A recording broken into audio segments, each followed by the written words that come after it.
So now that we have set up Inertia.js and we have this page as dashboard, right? What we want to do next is handle the part where we can log in. We have already removed the registration, right?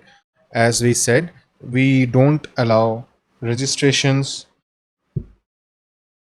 through the application by the normal user, right?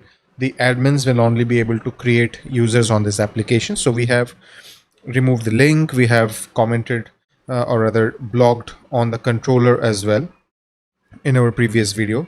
Now we need to ensure that we are able to log into the application. To do that, we by default with the application get a user table. Okay, users table which has name, email, password, and if there is an email verified trait available, then we use that as well. So this is the user table, and now let's see how we can create a user on the application. To do this, we are going to use something called as seeders. Okay? Seeders are basically you know ways for us to create certain data when we run the migrations. We have the seeds folder where we have a database seeder class, and it calls certain classes which are the seeder classes. For example, if we see users table seeder is one which can be called. However, I know that this class doesn't exist, so why don't we create that? So I'll do php artisan make seeder and users table seeder. So what is going to happen is we'll get this new class in here. We will now uncomment it, and let's go here. Okay, so let's look at our user model. In our user model, we have these three fillable items: name, email, and password, right? Which means I can do user create name, email, and password. Okay, so name is fine, email is this, and password we'll use bcrypt, password is password.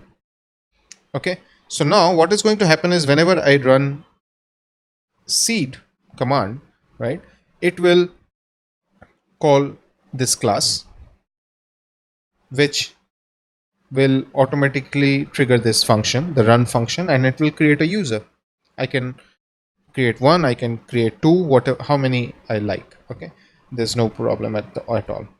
So php artisan, what I typically do is migrate, refresh, and seed. It will first roll back all the tables and then migrate them and then add the data, which will mean if I go to content, I can see a user has been created. Okay, so just for example, I can even do one more, John Doe, and if I run the command again, come into my database, hit refresh, two users have been created.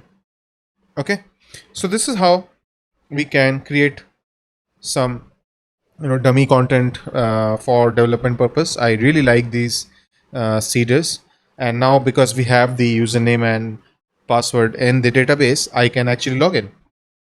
Okay, and I am now redirected to screen. Now the thing is, ideally I would like the user to be redirected to the dashboard which we have created instead of the home screen. So why don't we do one thing? So to redirect the user to a different page from login, what we need to do is, let's just open up the login controller, and you can see in this class there is this redirect to field. What this redirect to field does is tells the application where to take the user once the user has logged in. So if I log out and then I log in, I'm going to home. If I change it to dashboard, now if I log out and log in again, I'm taken to the dashboard. Okay. So this is how I am able to change the behavior. Okay.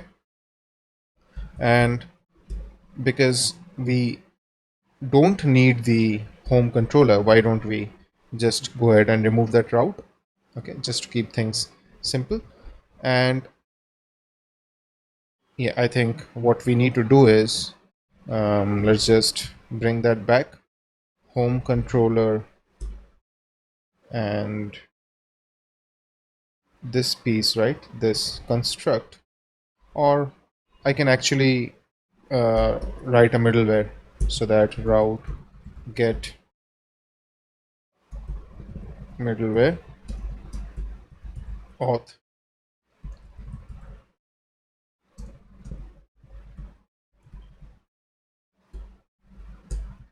Sorry, this is not get, this is group. So in this, I'm saying all these URLs needs to pass through this middleware, which is auth, which will mean as a logged in user, I can. So the dashboard, if I open up a new private window, I think this is, yes, and I copy this URL, right? I'll be taken to the login screen. So which means the dashboard is no longer available for a guest user. However, as an authenticated user, we can definitely use that. Now our navigation is gone, so that is something which we'll take up in the next video, where we add the layout using inertia.js, get that top navigation in place, and also we allow the user to log out through that navigation.